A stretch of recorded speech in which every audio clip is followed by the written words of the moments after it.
القطايف بأسهل طريقة ومكونات بسيطة وسهلة عندك في البيت. مش لازم مكسرات غالية، مش لازم أي مكسرات، بحاجات بسيطة كده في البيت هتعملي أحلى قطايف.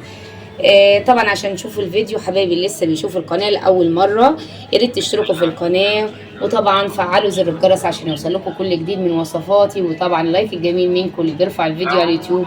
يلا بينا نشوف الطريقة. اللهم صل وسلم وبارك على سيدنا محمد وعلى آله وصحبه وسلم.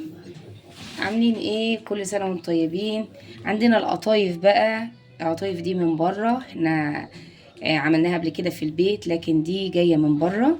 وهبدأ ان انا احشيها بكل سهولة. عندي العجوة هنا فصصتها، وبعد ما فصصتها هرستها كويس جدا لغاية ما بقت بالشكل ده زي العجينة. طبعا انا ما قلتهاش عشان القطايف بتاعتي تبقى كده خفيفة.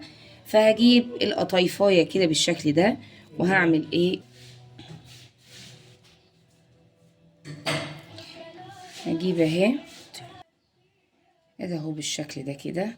ممكن تحشوها طبعا اي حشوة تاني غير العجوة.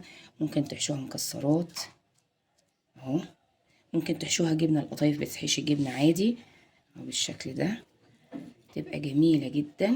هبدأ ان انا اقفل اهو بالشكل ده.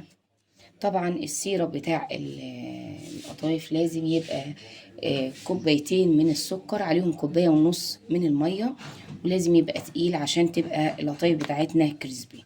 هخلص واقليها وارجع لكم.